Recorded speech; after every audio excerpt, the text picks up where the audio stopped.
പ്രത്യേകിച്ച് ഭക്ഷണത്തിനും ഒക്കെ വളരെ പ്രാധാന്യമുണ്ടല്ലോ. അപ്പോൾ അതുപോലെ തന്നെ വളരെ പ്രധാനപ്പെട്ട ഒരു സംഗതിയാണ് വ്യായാമവും. അറിയാലോ, ഞാൻ മുൻ വീഡിയോകളിലൊക്കെ പലപ്പോഴും പ്രതിപാദിക്കുന്നുണ്ട്. പക്ഷേ ഇന്ന് വ്യായാമത്തിനെ പറ്റി, അതായത് പ്രത്യേകിച്ച് പ്രഭാത സവാരി, രാവിലെ നടക്കുന്നതിൻ്റെ പ്രാധാന്യം പറയാം. അതിൻ്റെ 10 ഗുണങ്ങൾ എന്നാണ് ഞാൻ തമ്പനയിൽ ഇട്ടേക്കുന്നത്. 10 അതിനേക്കാൾ കൂടുതൽ ഒരുപാട് ഗുണങ്ങളുണ്ട്. ബാക്കിയൊക്കെ നിങ്ങൾ 10 കഴിഞ്ഞ് വരുന്നതൊക്കെ ബോണസായിട്ട് പിടിച്ചോ. ഓക്കെ, അപ്പോൾ അതായത് ഇന്ന് നമുക്ക് പ്രഭാത സവാരി നടത്തത്തിൻ്റെ പ്രയോജനങ്ങളെ പറ്റിയാണ് ഇന്നത്തെ വീഡിയോയിൽ പറയുന്നത്. വീഡിയോ സ്കിപ്പ് ചെയ്യാതെ അവസാനം വരെ കാണണം. ഓക്കെ, അപ്പോൾ നമുക്ക് പറയാം. അതായത് നമുക്ക് ഒരുപാട് ഗുണങ്ങളാണ്. രാവിലെ ഇന്നും ചിട്ടയിട്ട് നടക്കണം, അത് എപ്പോൾ നടക്കണം, എത്ര കണ്ട് നടക്കണം, എല്ലാം വിശദമായിട്ട് പറയുന്നുണ്ട്. അപ്പോൾ ഏറ്റവും ആദ്യം നമുക്ക് പരമപ്രധാനമായിട്ട് പറയുകയാണെങ്കിൽ നമുക്ക് എവിടെ നിന്ന് തുടങ്ങാം? നമുക്ക് തലച്ചോറും തുടങ്ങാം.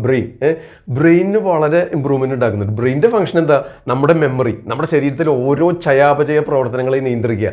ഓരോ മൈന്യൂട്ട് നിങ്ങൾ അനങ്ങുന്നുണ്ടെങ്കിൽ, ചിന്തിക്കുന്നുണ്ടെങ്കിൽ, എന്തെങ്കിലും പ്രവർത്തനങ്ങൾ നിങ്ങളുടെ ശരീരത്തിൽ നടക്കുന്നുണ്ടെങ്കിൽ അത് മുഴുവൻ നമ്മുടെ കമ്പ്യൂട്ടറിൻ്റെ CPU പോലെ അത് മുഴുവൻ നിയന്ത്രിക്കുന്നത് നമ്മുടെ തലച്ചോറാണ്. അപ്പോൾ ഈ നടക്കുമ്പോൾ എന്താ സംഭവിക്കണമെന്ന് അറിയോ? തലച്ചോറിലേക്കുള്ള രക്തചംക്രമണം വളരെ ത്വരിതഗതിയിലാവുന്നു, ക്രമപ്പെടുത്തുന്നു. അത് വേണ്ടത്ര എല്ലാ കോശങ്ങളെയും പുനരുജ്ജീവിപ്പിക്കുന്നതിനും ലൈവായിട്ട് നിലനിർത്തുന്നതിനും ഈ തലച്ചോറിൻ്റെ കോശങ്ങളുടെയൊക്കെ ഭക്ഷണം എന്ന് പറഞ്ഞു കഴിഞ്ഞാൽ ഈ രക്തത്തിലൂടെ വരുന്ന പദാർത്ഥങ്ങളും ഓക്സിജനുമാണ്. ഇത് ഏറ്റവും ഉയരം കൂടിയ ഭാഗമല്ലേ. അപ്പോൾ അങ്ങോട്ട് എത്തണമെങ്കിൽ നമ്മൾ കൈ വീശി നടക്കുമ്പോൾ നമ്മുടെ കാഫ് മസിലില്ലേ, അവിടുത്തെ ആ മസിൽ പേശികളൊക്കെ ഇങ്ങനെ വലിഞ്ഞു മുറുകുമ്പോൾ ബ്ലഡ് ഫ്ലോ കൂടും. മനസ്സിലായില്ലേ? അപ്പോൾ അങ്ങനെ ആ ഹൃദയ ചംക്രമണം അതുവഴി രക്തചംക്രമണം ബ്ലഡ് സർക്കുലേഷൻ പ്രോപ്പറായിട്ട് നടക്കും. അങ്ങനെ തലച്ചോറിലേക്ക് വേണ്ടത്ര ബ്ലഡ് പമ്പിങ് കിട്ടുമ്പോൾ നമ്മുടെ ആ ബ്രെയിനിൻ്റെ ഫങ്ഷൻസ് ആയിട്ടുള്ള ഓർമ്മശക്തി കൂടുക. പഠിക്കുന്നവർക്കൊക്കെ നല്ല ഓർമ്മശക്തി, ധാരണാശക്തി, കുറച്ച് പഠിക്കുമ്പോഴേക്കും ഓർമ്മ നിൽക്കുക, വീണ്ടും റിക്കളക്ട് ചെയ്യാൻ സാധിക്കുക. അതുപോലെ ഈ അൽഷിമേഴ്സ് എന്ന് പറയുന്ന മറവി രോഗമില്ലേ, ഇന്ന് വളരെയധികം കൂടി വരിക. പ്രത്യേകിച്ചും ഡെവലപ്ഡ് കൺട്രീസിലൊക്കെ വളരെയധികം കൂടി വരുന്നുണ്ട് അൽഷിമേഴ്സ്. അത് ദിനംപ്രതി വർദ്ധിച്ചുകൊണ്ടിരിക്കുക. ഓരോ വർഷം കഴിയുന്തോറും പെർസെൻറ്റേജ് കൂടിക്കൊണ്ടിരിക്കുക. അതിനൊക്കെ പ്രതിരോധിക്കുന്നതിനും നിയന്ത്രിക്കുന്നതിനും സാധിക്കും ഈ നടത്തം കൊണ്ട്, പ്രഭാത സവാരി കൊണ്ട്. രാവിലെ നടക്കുമ്പോൾ ഇനിയുണ്ട് കേട്ടോ ഒരുപാട് ഗുണങ്ങൾ. അതുപോലെ ഡെമെൻഷ്യ എന്ന് പറയുന്ന കണ്ടീഷൻ ഇല്ലാതാക്കും. മെമ്മറി കൂട്ടും, നമ്മുടെ ബ്രെയിൻ ഫങ്ഷൻസ് കൂട്ടും, നമ്മുടെ ആക്ടിവിറ്റീസ്, എനർജി, എന്തൂസിയാസം കൂട്ടും ബ്രെയിൻ നോർമലായിട്ട് ഫങ്ഷൻ ചെയ്യുമ്പോൾ. അത് ഒന്നാമത്തെ ഘടകം. മനസ്സിലായോ? പിന്നെ അടുത്തതായിട്ട് നമുക്ക് വിഷനില്ലേ, ഐസൈറ്റ്, കണ്ണിൻ്റെ കാഴ്ചശക്തി വളരെയധികം കൂട്ടും. അതെങ്ങനെയാണെന്നറിയോ? ഈ കണ്ണിൻ്റെ ബ്ലഡ് പ്രഷർ ഉണ്ടല്ലോ, അത് ക്രമപ്പെടുത്തുകയാണ്. അപ്പോൾ ഒപ്റ്റിക് നെർവൊക്കെ വളരെ വളരെ വളരെ പവർഫുൾ ആവും. അതിൻ്റെ ഫംഗ്ഷനൊക്കെ പ്രോപ്പറായിട്ട് നടക്കും. അപ്പോൾ കാഴ്ചശക്തി വളരെ പെർഫെക്റ്റ് ആവും. ഈ ഗ്ലാക്കോമ എന്ന് പറയുന്ന കണ്ടീഷനില്ലേ, ഗ്ലാക്കോമ, അത്തരം രോഗാവസ്ഥയൊക്കെ കുറഞ്ഞു വരുന്നതിന്, അത് ഉള്ളവർക്ക് അത് കുറയുന്നതിന്, ഇല്ലാത്തവർക്ക് അത് വരാതിരിക്കുന്നതിന് ഉള്ള സാധ്യത വളരെ കൂടുതലാണ്. അപ്പോൾ ആ റിസ്ക് കുറയും. അപ്പോൾ ബ്രെയിനിൻ്റെ ഫംഗ്ഷൻ, കണ്ണിൻ്റെ കാഴ്ചശക്തി. ഇനി നമുക്ക് അടുത്തതായിട്ട് പറയുകയാണെങ്കിൽ ഹാർട്ടിൻ്റെ പമ്പിങ് കറക്റ്റ് ആവുകയാണ്. അതായത് ആ ഹൃദയത്തിലെ പേശികൾ, ആ ബ്ലഡ് വെസൽസാണ് ഏറ്റവും തിന്നായിട്ടുള്ള ശരീരത്തിലുള്ളത്. അപ്പോൾ അതിൽ നമ്മൾ ആഹാരം വഴി അമിതമായിട്ട് കഴിക്കുന്ന കൊഴുപ്പൊക്കെ ഉണ്ടല്ലോ, അതിങ്ങനെ അടിഞ്ഞു കൂടുന്ന വഴിയാണ് ഈ ഹാർട്ട് അറ്റാക്ക് ഉണ്ടാവുന്നത്. അപ്പോൾ ഹൃദ്രോഗ സാധ്യത വളരെ കുറയും. എങ്ങനെയാണെന്നറിയോ? ഈ കൊഴുപ്പ് നമ്മൾ കൈവീശി നടക്കുമ്പോൾ നമ്മുടെ ശരീരത്തിൽ അമിതമായിട്ടുള്ള കൊഴുപ്പൊക്കെ അലിഞ്ഞില്ലാതെ ബേൺ ചെയ്യാണ്. അപ്പോൾ ഈ ഹൃദയധമനികളിലുള്ള ആ അടിഞ്ഞുകൂടിയിട്ടുള്ള കൊഴുപ്പ് അലിഞ്ഞില്ലാകുന്ന വഴി ആ രക്തചംക്രമണം, ഹൃദയത്തിലേക്ക് വേണ്ട ഇതായിട്ടുള്ള ആ ബ്ലഡ് ഫ്ലോ പ്രോപ്പർ ആവുന്നു. അപ്പോൾ അതുവഴി എന്ത് പറ്റും? ഹൃദ്രോഗ സാധ്യത കുറയുന്നു. വേറെ ഉണ്ട് ബോണസ്, ആ കൊളസ്ട്രോൾ കുറയുക. മൊത്തത്തിൽ ശരീരത്തിലെ അമിതമായിട്ടുള്ള കൊഴുപ്പ് കുറയുമ്പോൾ കൊളസ്ട്രോളും ട്രൈഗ്ലിസറൈഡും ഒക്കെ കുറയുന്നു. LDL കൊളസ്ട്രോൾ കുറയുന്നു. അപ്പോൾ ബ്ലഡ് പ്രഷർ കറക്റ്റ് ആവുന്നു.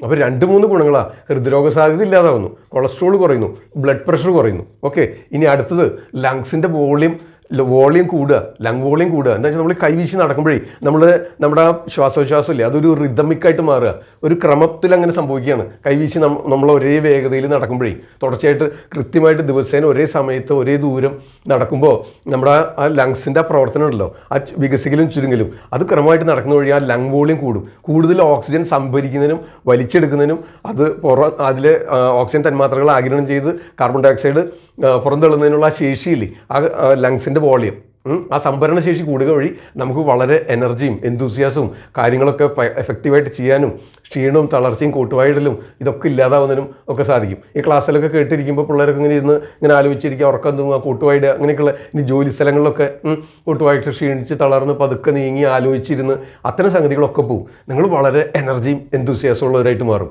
അപ്പോൾ നിങ്ങൾക്ക് അതുവഴി നിങ്ങളുടെ ഹെൽത്ത് മാത്രമല്ല, ഒട്ടനവധി സംഗതികളുണ്ട്. എല്ലാം വഴിയെ പറയാം, ശ്രദ്ധിച്ച് കേൾക്കുക. അപ്പോൾ ഹൃദയത്തിൻ്റെ ആരോഗ്യം, ലങ്സ് ലങ്സിൻ്റെ വോളിയം കൂടുന്നു. ലങ്സിൻ്റെ വോളിയം കൂടുക എന്ന് പറഞ്ഞാൽ എന്താ സംഭവിക്കുന്നത്? നമുക്ക് നമ്മുടെ ഓരോ കോശങ്ങളുടെയും ഭക്ഷണം ഓക്സിജനാന്ന് പറഞ്ഞില്ലേ, ഇത് വേണ്ടത്ര സംഭരിക്കുന്നതിനും ഓരോരോ കോശങ്ങളിലേക്കും സഫീഷ്യൻ്റ് ആയിട്ട് സപ്ലൈ ചെയ്യുന്നതിനും നടക്കുന്നുണ്ട്. അപ്പോൾ അതുവഴി നമുക്ക് ഈ ഏജിങ് ഒക്കെ വഴി ആൻറ്റി ഏജിങ് എന്ന് വിളിക്കാം. എന്താ വെച്ചാൽ ഈ പ്രായം കഴിയുമ്പോൾ നമുക്ക് ഈ തൊലികൾക്ക് സ്കിന്നിനൊക്കെ ചുളിവ് വരുന്നില്ലേ, അത് ഈ കോശങ്ങളുടെയൊക്കെ ഫംഗ്ഷൻ, നമ്മുടെ ശരീരത്തിലെ ലക്ഷോപലക്ഷം കോശങ്ങളുടെ പ്രവർത്തനം ശരിയാവണം നടക്കാതിരിക്കും. ആ കോശങ്ങളിലേക്ക് വേണ്ടത്ര ഓക്സിജൻ കിട്ടാതെ വരുമ്പോഴൊക്കെയാണ് ഇത് സംഭവിക്കുന്നത്.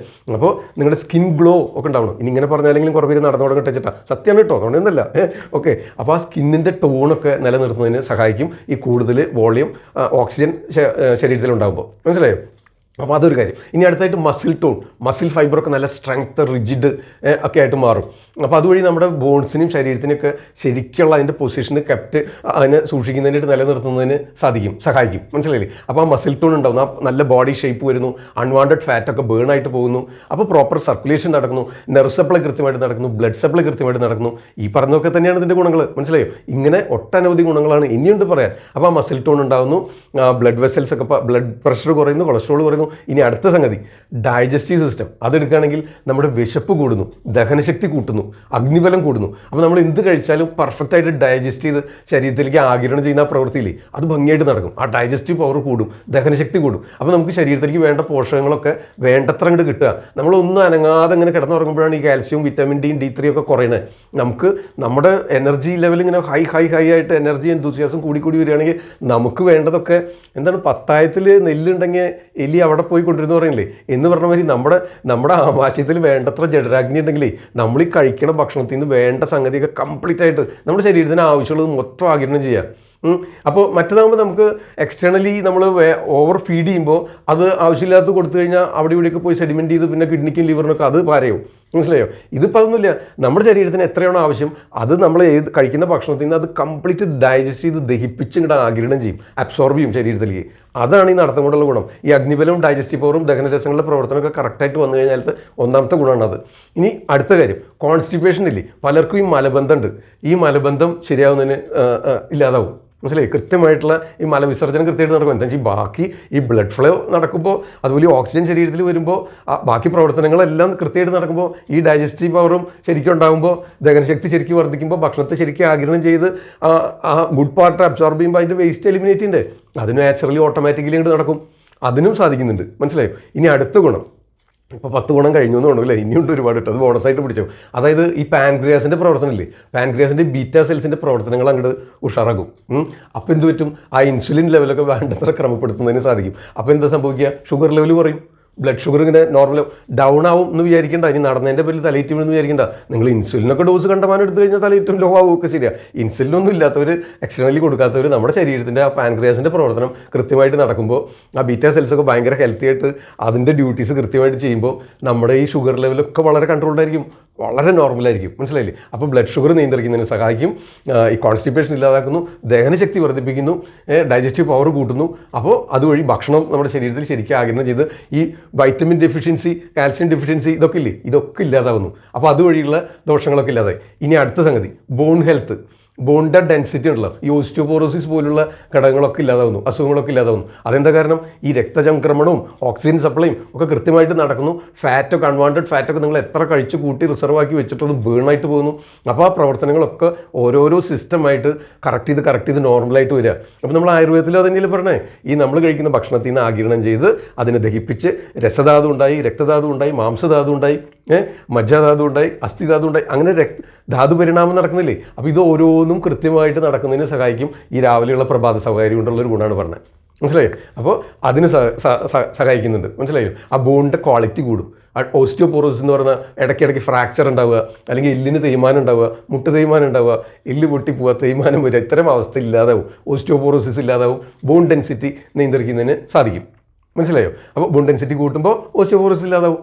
അങ്ങനെ അതിന് ഗുണമുണ്ട്. അപ്പം പിന്നെ നമുക്ക് ആ ഓരോ ജോയിൻറ്റിലും സൈനോവിയൽ ഫ്ലൂയിഡ് എന്ന് പറഞ്ഞൊരു ജോയിൻറ്റ്, ഒരു ഓയിലുണ്ട്. നമ്മുടെ വണ്ടിയിലൊക്കെ ഓയിലില്ലേ, അതുപോലെ നമ്മുടെ ശരീരത്തിൽ ഓരോ ജോയിൻറ്റും മടക്കും നീരും ചെയ്യുന്നുണ്ട്. നമ്മുടെ ഡോറൊക്കെ ഇങ്ങനെ തുറക്കും അടക്കുകയും ചെയ്യുമ്പോൾ കറന്ന സൗണ്ട് കേൾക്കണം. ഇങ്ങനെ അതിൽ ഓയിലില്ലാതാകുമ്പോഴാണ്. അതേപോലെ നമ്മുടെ മുട്ടിനകത്ത് ആ ശബ്ദമൊന്നും ഇല്ലാതെ കൃത്യമായിട്ട് നടക്കുന്നതിന് സഹായകമാകുന്ന ഒരു നാച്ചുറൽ ഈശ്വരൻ സൃഷ്ടിച്ച് വെച്ചൊരു ഓയിലുണ്ട്. അതാണ് ഈ സൈനോവിയൽ ഫ്ലൂയിഡ്. അത് പ്രോപ്പറായിട്ട് വരും. എങ്ങനെയാണ് വരുന്നത്, ഈ നേരത്തെ പറഞ്ഞ സംഗതികൾ തന്നെ, ഈ ധാതു പരിണാമവും ഈ ആഹാരഭജനവും ഒക്കെ കൃത്യമായിട്ട് നമുക്ക് വേണ്ടത്ര സംഗതികൾ ശരീരത്തിൽ നിന്ന് ഭക്ഷണത്തിലേക്ക് ആഗിരണം ചെയ്യുമ്പോൾ ആ ദഹനരസങ്ങളുടെ പ്രവർത്തനം കൃത്യമായിട്ട് നടക്കുമ്പോൾ നമുക്ക് ഈ ഫ്ലൂയിഡ് തന്നെ നാച്ചുറലി പ്രൊഡക്ഷൻ തുടങ്ങും. അത് കുറഞ്ഞു വരും. നാച്ചുറലി ഒരു 40+ അല്ലെങ്കിൽ 50+ ആകുമ്പോൾ അതിൻ്റെ പ്രൊഡക്ഷൻ കുറഞ്ഞു വരും. പക്ഷേ ഇത്തരം വ്യായാമ മുറകൾ ശീലിക്കുകയാണെങ്കിൽ ആ ഫ്ലൂയിഡിൻ്റെ പ്രൊഡക്ഷനൊക്കെ പ്രോപ്പറായിട്ടുണ്ടാവും. അതൊക്കെ സഫിഷ്യൻറ്റ് ക്വാണ്ടിറ്റി ആയിട്ട് മെയിൻറ്റെയിൻ ചെയ്യുന്നതിന് സഹായിക്കും. അപ്പോൾ ഈ എല്ല് തേയ്മാനം, ഓസ്റ്റിയോപോറോസിസ്, ഓസ്റ്റിയോ ആർത്രൈറ്റിസ്, അതായത് രക്തവാത കണ്ടീഷൻസ്, സന്ധിഗതവാദവും ഇത്തരം രക്തവാത രോഗങ്ങളില്ലേ, ഇത്തരം രോഗങ്ങളിൽ ഉണ്ടാകുന്ന ബുദ്ധിമുട്ടുകൾ ഇല്ലാതിരിക്കും, അത്തരം രോഗം ബാധിക്കാതിരിക്കും. മനസ്സിലായോ? അതിന് സഹായിക്കുന്നുണ്ട്. ഇനി മറ്റ് ചില ഗുണങ്ങൾ, ബാക്ക് പെയിൻ ഇല്ലേ, നടുവേദന വരുന്നത് ഇല്ലാണ്ടാവും. അതെങ്ങനെയാണെന്നറിയോ? നമ്മുടെ നട്ടലിൽ 33 എല്ലുകൾ ഇങ്ങനെ ഒന്നിന് പുറകെ ഒന്നായിട്ട് ഇങ്ങനെ അടുക്കി വെച്ചേക്കുക. അതിനിടയ്ക്ക് ഒരു ഡിസ്കുകളുണ്ട്, അതിലൂടെ സ്പൈനൽ കോഡ് പാസ് ചെയ്യുന്നുണ്ട്, മറ്റനേകം രക്തക്കൊഴലുകളും നെർവുകളും അതിൽ പാസ് ചെയ്യുന്നുണ്ട്. അപ്പോൾ അതിലൊക്കെ ഇങ്ങനെ കൊഴുപ്പടിഞ്ഞു കൂടി നിങ്ങൾക്ക് ഇങ്ങനെ വളഞ്ഞ് ഇങ്ങനെ കൂന് പോലെ വരും. അതൊക്കെ നിങ്ങൾ സ്ട്രെയിറ്റ് ആയിട്ട് കൈവീശി നടക്കുമ്പോൾ നിങ്ങളുടെ ബോഡിയൊക്കെ ഇങ്ങനെ ഇറക്റ്റ് ആൻഡ് സ്ട്രെയിറ്റ് ആയിരിക്കും. മസിൽസൊക്കെ ഇങ്ങനെ ഭയങ്കര ഷേപ്പൊക്കെ ആയിട്ട് നല്ല ഭംഗിയോടെ വരുമ്പോൾ ഈ എല്ലുകളൊക്കെ ഇങ്ങനെ നേരെ വരുമ്പോൾ നമുക്ക് ആ സർക്കുലേഷൻ, നെർവ് സപ്ലൈ ഇപ്പോൾ കൃത്യമായിട്ട് നടക്കുമ്പോൾ ആ സ്പൈനൽ കോഡിൽ നിന്ന് വന്ന് സയറ്റിക് നെർവ്സ് വന്ന് കാലിലേക്കുള്ള സപ്ലൈ കറക്റ്റ് ആകുമ്പോൾ നിങ്ങളുടെ ബാക്ക് പെയിൻ കുറയും. അങ്ങനെയാണ് ഈ ബാക്ക് പെയിൻ കുറയുന്നത്. അപ്പോൾ ബാക്ക് പെയിൻ കുറയുന്നതിന് സഹായിക്കും. ഇനി ഏറ്റവും വളരെ അത്ഭുതകരമായ മറ്റൊരു സംഗതിയില്ലേ, ഹൈറ്റ് കൂടുന്നതിന് സാധ്യതയുണ്ട്. മുമ്പ് നമ്മൾ പറയാറുണ്ട് ഈ വോളിബോൾ പ്ലെയേഴ്സിന് ഹൈറ്റ് കൂടുന്നു. അതെന്തുകൊണ്ടാണ്? അവർ കളിക്കുന്നതുകൊണ്ടാണ്. അതേപോലെ നിങ്ങൾ കൈവീശി നടന്നു നോക്കി. അപ്പോൾ ഈ രക്തചംക്രമണം, ഈ രസരക്ത മാംസം, മേധോ, അസ്ഥി, മജ്ജ, ശുക്ര, ഈ 7 ധാതുക്കളുടെ പരിണാമം പ്രോപ്പറായിട്ട് നടക്കുമ്പോൾ നിങ്ങളുടെ ബോണിനൊക്കെ നല്ല ശക്തി കിട്ടുമ്പോൾ, നല്ല ഇറക്റ്റായിട്ട് റിജിഡായിട്ട് നമ്മുടെ ബാക്ക് ബോണൊക്കെ വന്നു കഴിയുമ്പോൾ നിങ്ങൾക്ക് ഹൈറ്റ് കൂടുന്നതിനും സാധിക്കുന്നുണ്ട്. അതൊരു കോംപ്ലിമെൻറ്റ് പോയിൻ്റാണ്. മനസ്സിലായോ? ഒരു ബോണസ് പോയിൻ്റാണ്. അപ്പോൾ അതും നടക്കുന്നുണ്ട്. ഇത്തരം ഒട്ടനവധി ഗുണങ്ങളുണ്ട്. ഇതിപ്പോൾ നമ്മൾ ഒരു നടക്കുന്നത് എങ്ങനെയാണെന്ന് വെച്ച് കഴിഞ്ഞാൽ നമ്മൾ കൈവീശി നടക്കണം. ഈ ജോഗിങ് ഒക്കെ നമുക്കൊരു 25-35 ഏജ് ഗ്രൂപ്പിന് ജോഗിങ് ആവാം, ചെറുതായിട്ട് ഓടാം. അത് കഴിഞ്ഞൊരു 40+ ഒക്കെ ആകുമ്പോൾ നമുക്ക് എല്ല് തേയ്മാനത്തിനുള്ള സാധ്യത കൂടുതലാണ്. മനസ്സിലായോ? അപ്പോൾ അതായത് ഈ ഫ്ലൂയിഡ് കുറഞ്ഞു വരും, നാച്ചുറലി കുറഞ്ഞു വരും. പ്രത്യേകിച്ച് നമ്മുടെ ഇപ്പോഴത്തെ പ്രസൻറ്റ് ഭക്ഷണ രീതികളും ജീവിത രീതികളും ടെൻഷനും അന്തരീക്ഷ മലിനീകരണവും ഒക്കെ വഴി നമുക്ക് നേരത്തെ ഇതുപോലെ ഫ്ലൂയിഡ് കുറയുന്നുള്ള സാധ്യതയുണ്ട്. അപ്പോൾ നമ്മൾ ഈ ജോഗിങ് നടത്തുമ്പോൾ നമുക്ക് ഈ 40+ ആകുമ്പോൾ എല്ല് തേയ്മാന സാധ്യത കൂടുതൽ വരിക. അപ്പോൾ അതുകൊണ്ട് ഒരു 25-35 ഗ്രൂപ്പൊക്കെ ഈ ജോഗിങ് ആവാം, ചെറുതായിട്ട് ഓടാം. അതുപോലെ ഒരു 40+ ഒക്കെ കഴിഞ്ഞ് കഴിഞ്ഞാൽ നമ്മൾ കൈവീശി നടക്കുകയാണ്, അതിൽ നടത്തം മാത്രം മതി. മനസ്സിലായോ? അത് ഓരോരുത്തരുടെ എനർജി ലെവൽ വ്യത്യസ്തമായിരിക്കുമല്ലോ, പല അപ്പോൾ അവർക്ക് സാധിക്കുന്നത് നടക്കുക. അപ്പോൾ നമ്മൾ ഒരു 10,000 സ്റ്റെപ്സ് നടക്കുമ്പോൾ അവർ ക്ഷീണിക്കുന്നുണ്ടെങ്കിൽ 9,000 ആയിട്ട് കുറയ്ക്കാം. ഒരു 6,000 സ്റ്റെപ്സ് മതി മോഡറേറ്റ്ലി, അത് മതി. നമ്മളൊരു 1/2 hour 30 മിനിറ്റ്സ് നടന്നാൽ മതി, അത് സഫീഷ്യൻ്റ് ആണ്. ഒരു 30 മിനിറ്റ്സിൽ ഒരു 6,000 സ്റ്റെപ്സ് കവർ ചെയ്യാമെങ്കിൽ അത് ഇനഫാണ്, അത് ധാരാളമാണ്. അത് നിങ്ങളുടെ ആവശ്യത്തിന് ആയി. പിന്നെ ഓരോരുത്തരുടെ എനർജി ലെവൽ വ്യത്യസ്തമായിരിക്കുന്നതിനനുസരിച്ച് അവിടെ നിർത്തുക. ക്ഷീണം തോന്നുന്നുണ്ടെങ്കിൽ അതിന് മുമ്പ് നിർത്തുക. ഏത് വ്യായാമവും ആയുർവേദ ടെക്സ്റ്റുകളിലും അത് തന്നെയാണ് നിർദ്ദേശിച്ചിട്ടുള്ളത്. അത് ഓരോരുത്തരിലും വ്യത്യസ്തമായിരിക്കും. മനസ്സിലായോ? അപ്പോൾ ഇന്ന് അതിനൊരു കൃത്യമായ സമയം നിശ്ചയിക്കുക. ഏറ്റവും അനുകൂലമായിട്ടുള്ള സമയം രാവിലെ എഴുന്നേറ്റ് ഉടനെയാണ്. രാവിലെ എഴുന്നേറ്റ് ബ്രഷ് ചെയ്ത് മലവിസർജനമൊക്കെ നടന്നു കഴിഞ്ഞാൽ കൈ വീശി അങ്ങോട്ട് നടക്കുക. പ്രത്യേകിച്ച് ഒരു 50+ ഏജ് ഗ്രൂപ്പിന് പതുക്കെ നടന്നാൽ മതി. മനസ്സിലായോ? ഈ നടക്കുമ്പോഴുള്ള ഇനി മറ്റ് ചില ഗുണങ്ങൾ എന്താണെന്നറിയോ? നമ്മുടെ മാനസികോല്ലാസം, മനസ്സിൻ്റെ സംതൃപ്തി, വളരെ ചിയർഫുള്ളായിരിക്കും, ഹാപ്പി ആയിരിക്കും, പ്ലസൻ്റ് ആയിരിക്കും. മനസ്സും ശരീരവും തമ്മിൽ കണക്റ്റഡാണ്. അപ്പോൾ മൈൻഡ് ഹാപ്പി ആയി കഴിഞ്ഞാൽ നിങ്ങളുടെ ശരീരവും സന്തുഷ്ടമായിരിക്കും, ഹാപ്പി ആയിരിക്കും, അസുഖങ്ങളില്ലാതെയാവും. മനസ്സിലായില്ലേ? അപ്പോൾ നമ്മുടെ രോഗപ്രതിരോധ ശേഷി വർദ്ധിക്കുന്നുണ്ട്. ഇനി നമ്മളിങ്ങനെ നടക്കുന്നത്, നമ്മളൊരു കുടുംബാംഗങ്ങളൊക്കെ കൂടി ഒരുമിച്ച് നടക്കുകയാണെങ്കിൽ പരസ്പരം കാര്യങ്ങളൊക്കെ സംസാരിച്ചു, കഴിഞ്ഞ ദിവസത്തെ കാര്യങ്ങൾ പറഞ്ഞു, ഇന്നത്തെ കുറേ കാര്യങ്ങൾ പ്ലാൻ ചെയ്തു. നമ്മൾ നടക്കുന്ന വഴികളിലുള്ള പൂക്കളും ചെടികളും ആ ഓരോരോ വീടുകളുടെ മൂലം എന്തോരം നല്ല പൂക്കളൊക്കെ ഉണ്ടായി നിൽക്കണേ, അത് ആ വീട്ടുകാർ ഉണർന്ന് കാണുന്നതിന് മുമ്പ് നിങ്ങൾക്ക് നടന്നു പോകുമ്പോൾ കാണാം. മനസ്സിലായി? ആ പൂക്കളൊക്കെ കാണാം. കുറേ പേരൊക്കെ നല്ല സ്വീറ്റ്, നല്ല ലവ്ലി പപ്പികളൊക്കെ ഇങ്ങനെ ഫീഡ് ചെയ്യാനും ഒക്കെ കൊണ്ട് നടക്കുന്നു. അല്ലെങ്കിൽ ഈ അവരെ രാവിലെ അതുമായിട്ട് മലവിസർജനത്തിനൊക്കെ ആയിട്ട് അവരെ കൊണ്ട് നടക്കുന്നു. പിന്നെ പരസ്പരം നമ്മൾ കാണുന്നു, എല്ലാവരും ഒന്ന് പരസ്പരം ഒരു വളരെ ലവ്ലി ഡേ, ഒരു ഹൗ ആർ യു ചോദിക്കുന്നു, ഒന്ന് വിഷ് ചെയ്യുന്നു, ഒരു ഗുഡ് മോർണിംഗ്. അപ്പോൾ ആ പരസ്പരം നമ്മൾ രാവിലെ തന്നെ ലൈവ് ആവും, നമ്മൾ വളരെ ഹാപ്പി ആവുന്നു. എനർജിയും എന്തൂസിയാസം, അല്ലാതെ ഇങ്ങനെ ഇരുമ പോലെ മോന്ത പിടിച്ച് നടക്കാതെ നമ്മൾ ചിരിച്ച് പരസ്പരം നമ്മളെല്ലാവരും വിഷ് ചെയ്ത്, അപ്പോൾ പിന്നെ നമ്മൾ ആ മാവൊക്കെ പൂക്കളൊക്കെ ഉണ്ടായോ, ഇതൊക്കെ കാണുന്നു. ഓരോ ദിവസവും പ്രകൃതിയിൽ വരുന്ന മാറ്റങ്ങൾ നമ്മൾ രാവിലെ തന്നെ ആ കിളികളുടെ ആരവങ്ങൾ നമ്മുടെ ബ്രെയിൻ സെൽസിൽ ഇതിനൊക്കെ മാറ്റങ്ങൾ വരുന്നുണ്ട്. ആ റിതം ഇതിൽ നമ്മളെ ഇൻഫ്ലുവൻസ് ചെയ്യുന്നുണ്ട്. നേച്ചുറൽ നമ്മുടെ പ്രകൃതിയുടെ ശബ്ദങ്ങളാണ് രാവിലെ എഴുന്നേൽക്കുമ്പോൾ നമ്മൾ ആദ്യം കേൾക്കുന്നത്. മനസ്സിലായോ? അത് നമ്മളെ ദൂരവ്യാപകമായിട്ട് നമുക്ക് ഒരുപാട് ഹെൽത്ത് ബെനിഫിറ്റ്സ് തരുന്നുണ്ട്. അപ്പോൾ അതുകൊണ്ട് നമുക്ക് അതാത് പേർക്ക് സാധിക്കുന്ന രീതിയിൽ, ഇപ്പോൾ ഞാൻ ഏജ് ഗ്രൂപ്പ് പറഞ്ഞു, ഒരു 25-35 അല്ലെങ്കിൽ 40 വരെ നമുക്ക് ജോഗിങ് ഒക്കെ ആവാം. അത് കഴിഞ്ഞാൽ കുറച്ച് കൈവീശി നടക്കാമെന്ന് പറഞ്ഞു. ഇനി നിങ്ങളൊരു ബെഡ് റിഡൻ പേഷ്യൻ്റ് ആണെങ്കിൽ എങ്കിൽ പോലും നിങ്ങളൊരു ക്രച്ചസ് വഴി നിങ്ങളുടെ ബെഡ്റൂമിൽ നടക്കാനായിട്ട് ശ്രദ്ധിക്കുക. മനസ്സിലായോ? അതല്ലെങ്കിൽ ബാത്റൂമിലേക്കൊക്കെ ഒരു പൈപ്പ് ചുമരിൽ പിടിപ്പിച്ച് അതിൽ പിടിച്ച് നടക്കാൻ ശ്രദ്ധിക്കുക. ഇപ്പോൾ ഒരു പാരറ്റിക്കൽ സ്ട്രോക്ക് വന്ന പേഷ്യൻ്റ് ആണെങ്കിൽ നമ്മൾ നടത്തി തുടങ്ങുമ്പോൾ തന്നെ അവർക്ക് വരുന്ന ചേഞ്ചസ് വളരെ റിമാർക്കബിളാണ്. സിമ്പിളാണ്. നമ്മൾ എന്തൊക്കെ മെഡിസിൻസ്, എന്തൊക്കെ പഞ്ചകർമ്മ ചികിത്സകളും കഷായങ്ങളൊക്കെ കൊടുത്താലും നമ്മൾ ഡെയിലി ഒരു പാരറ്റിക്കൽ സ്ട്രോക്ക് വന്ന് കിടക്കുന്ന ബെഡ് റിഡൻ ആയിട്ടുള്ള പാരലിസിസ് പേഷ്യൻറ്റിനെ പിടിച്ച് നടത്താമെങ്കിൽ ഡേ ബൈ ഡേ വരുന്ന ഇമ്പ്രൂവ്മെൻറ്റ് വളരെ റിമാർക്കബിളാണ്. ഭയങ്കര അത്ഭുതാവഹമായ മാറ്റങ്ങൾ കാണാം നമുക്ക്.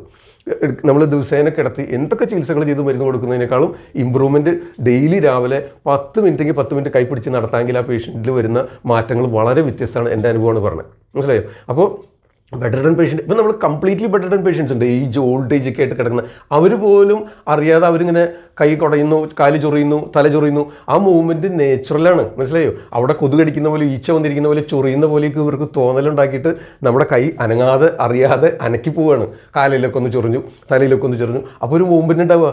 നമ്മുടെ ആ ചയാപചയ പ്രവർത്തനങ്ങൾ നടക്കണമെങ്കിൽ, കൃത്യമായിട്ട് നടക്കണമെങ്കിൽ നമുക്ക് മൂവ്മെൻറ്റ്സ് ഉണ്ടാവണം ശരീരത്തിൽ, മനസ്സിലായോ? അത് നമ്മുടെ ചെറുപ്പകാലങ്ങളിലൊക്കെ നമുക്ക് ആ മധ്യവയസ്സിലും കുട്ടിക്കാലങ്ങളിലും ബാല്യകൗമാരങ്ങളിലൊക്കെ കുഞ്ഞു കുട്ടികൾ കണ്ടിട്ടില്ലേ, അവർ നമ്മൾ അവർക്ക് ഭക്ഷണം കൊടുത്ത് വിശപ്പൊക്കെ മാറിക്കഴിഞ്ഞാൽ അവർ കൈയും കാലൊക്കെ ഇട്ടടിച്ച് കളിച്ചുകൊണ്ടിരിക്കും, ചിരിച്ച് കളിച്ചുകൊണ്ടിരിക്കും. അവർക്ക് ചെറിയ കളിക്കോപ്പൊക്കെ ഒന്ന് കിളിക്കി കഴിഞ്ഞാൽ ആ ശബ്ദം കേൾക്കുമ്പോൾ അവർ കളിക്കും. ഇന്ന് കിളിക്കെടുത്ത് കഴിഞ്ഞാൽ അവർ കൈയും കാലൊക്കെ ഇട്ട് കുടയുന്നുണ്ടല്ലേ. അതുപോലെ അവർ നടന്നു വിടുമ്പോൾ ഊട്ടിച്ചാടി നടക്കുന്നുണ്ടല്ലേ. ഇതൊന്നും ശ്രദ്ധിക്കാതെ വയറ് നിറച്ച് എന്തെങ്കിലുമൊക്കെ കുറുക്കി വയറ് നിറച്ച് കൊടുത്ത് ഗതകാല കാമന് മെസ്സേജ് ചെയ്തിരിക്കുന്ന അമ്മമാരൊക്കെ ഉണ്ടാവും. അങ്ങനെയൊന്നും ഉണ്ടാവില്ല അല്ലേ, അത്ര ക്രൂര വിരോധമൊന്നും കാണിക്കില്ല. അങ്ങനെയൊക്കെ ഉണ്ടെന്ന് പറഞ്ഞു, എനിക്ക് വിശ്വാസമില്ല. അങ്ങനെയൊന്നും കാണിക്കില്ല. അപ്പോൾ പക്ഷേ ഈ അമ്മമാരും ഇത് അവരെ കുഞ്ഞുങ്ങളെയൊക്കെ ഒന്ന് കളിപ്പിക്കാൻ, അതാണ് എനിക്ക് പറയാനുള്ളത്, കുഞ്ഞുങ്ങളെയൊക്കെ കളിപ്പിക്കാൻ കുറച്ച് സമയം കണ്ടെത്തുക.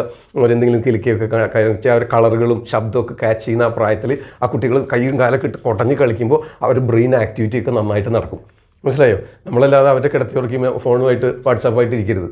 അമ്മമാർക്കും പ്രത്യേകമായിട്ട് പറയുകയാണ്, മനസ്സിലായോ? അപ്പോൾ അതുപോലെ അവർ നടന്നു തുടങ്ങുമ്പോൾ അവർ ഓടി നടക്കും, എന്നിട്ട് വീഴും, അവിടെ നിന്ന് എഴുന്നേറ്റ് അവർ ചിരിക്കും, ചിലപ്പോൾ കരയും, വീണ്ടും ഓടും. കണ്ടിട്ടില്ലേ? അതാണ് കുഞ്ഞിലെ നാച്ചുറലായിട്ട് ഈശ്വരൻ കൊടുത്തിട്ടുള്ള സിദ്ധിയാണ്, മനസ്സിലായില്ലേ? അപ്പോൾ നമ്മളെല്ലാവരും നടക്കണം, പരമാവധി മൂവ്മെൻറ്റ്സ് ഉണ്ടാവണം.